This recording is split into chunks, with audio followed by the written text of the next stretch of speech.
বিগত 10 বছর থেকে নিউ শিলচর এলাকার চিত্তরঞ্জন লেনে প্রত্যেক বৃষ্টির মরশুমে এক পশলা বৃষ্টিতে প্রায় 1 হাঁটু জলে পরিণত হয়।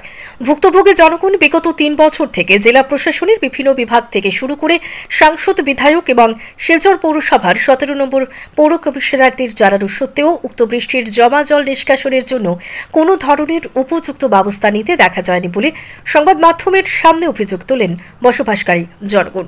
তারা আরও বলেন, বৃহত্তর নিউ শিলচর এলাকার লঙ্গাই খালটি প্রত্যেক বছর বৃষ্টির জলে জমে থাকে।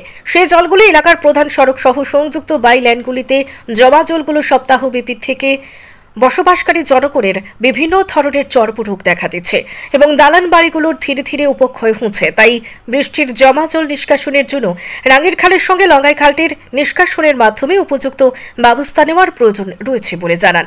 অন্যদিকে চিত্তরঞ্জন লেনের বসবাসকারী প্রায় 22টি পরিবারের 110 জন ভোটার প্রত্যেক বছর গলিতে থাকা বৃষ্টির জমা জল নিষ্কাশনের দাবিতে আসন্ন লোকসভা নির্বাচনে ভোট বয়কট করবেন বলে জানিয়ে দিয়েছেন।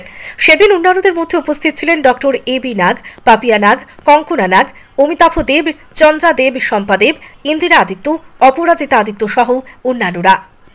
Bureau report, Barak Bani news network. বছর থেকে আমরা এই গলি চিত্তরঞ্জন রোডের জল জমা যে সমস্যা, সেই সমস্যায় জর্জরিত এবং চিত্তরঞ্জন ডেভেলপমেন্ট কমিটি থেকে অনেক অ্যাপ্লিকেশন, রিপ্রেজেন্টেশন দেওয়া হয়েছে, ডিসি স্যারের দেওয়া হয়েছে, ওয়াটার রিসোর্সেস চিফ ইঞ্জিনিয়ার দেওয়া হয়েছে, বাকি যেগুলো জনপ্রতিনিধি সবাইকে দেওয়া হয়েছে, কিন্তু এখন পর্যন্ত সেই সুব্যবস্থা নেওয়া হয়েছে না। যার ফলে আমরা 25-30 জন ঘর এরকম জলমগ্ন থাকতে লাগে 20 মিনিটের রাস্তা বৃষ্টি হওয়ার ফলে। আর তাছাড়াও আমরা আমাদের ডেভেলপমেন্ট কমিটির সেক্রেটারি মহোদয়ের তরফে রিপ্রেজেন্টেশন দেওয়া হয়েছে যে খালটা পরিষ্কার করার লেগে।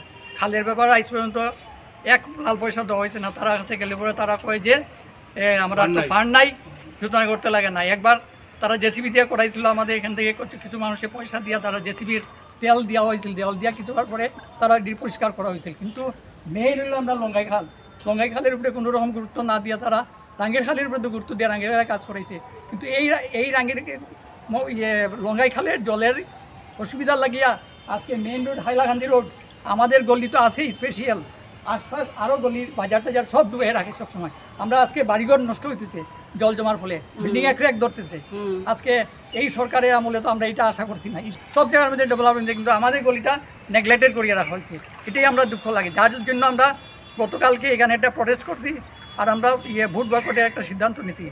কিন্তু আজকে আমরা এই পরিস্থিতিতে বাধ্য হয়ে এটা করতে লাগছে। সরকারের কাছে জানাইতেছি যে এটার বিহিত ব্যবস্থা নেওয়া হোক। আচ্ছা, আমরা তো অলরেডি জানানো হয়েছে আমরা অসুবিধার কথা। আমরা খুবই অসুবিধার মধ্যে, এই যে জমা জল থাকে, এই যে জলটা হয়, জলটা সহজে নামে না।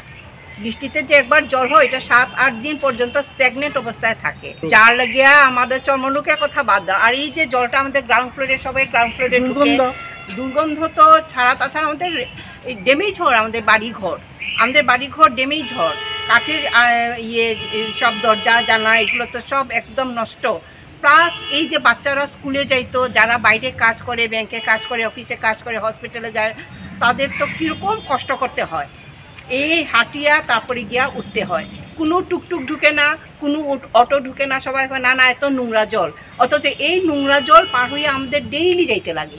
আর এই জলে কিছুদিন পরেই পোকা হয়, গন্ধ হয়, যার ফলে যেটা মিউনিসিপ্যালিটির যে জল সাপ্লাই করে ওই জলের মধ্যেও সবসময় গন্ধ, কেননা এটা ড্রেনের নিচে দিয়ে জলটা আসে। আমরা খুব বাজেভাবে সাফার্ড। আর এটা নিয়ে আমরা অনেক অভিযোগ, অনেক দৌড়াদৌড়ি, অনেক কিছু, কিন্তু আজকে পর্যন্ত কোনো ফল পাই নাই, কিচ্ছু না। আমাদের কালভারটার জন্য আমরা বলেছিলাম যে একটু কালভারটা যদি উপরে উঠানো হয় তাহলে হয়তো বাইরে জলটা ঢুকবে না, কিন্তু তো কিচ্ছুই হলো না, কাজ কিচ্ছুই না।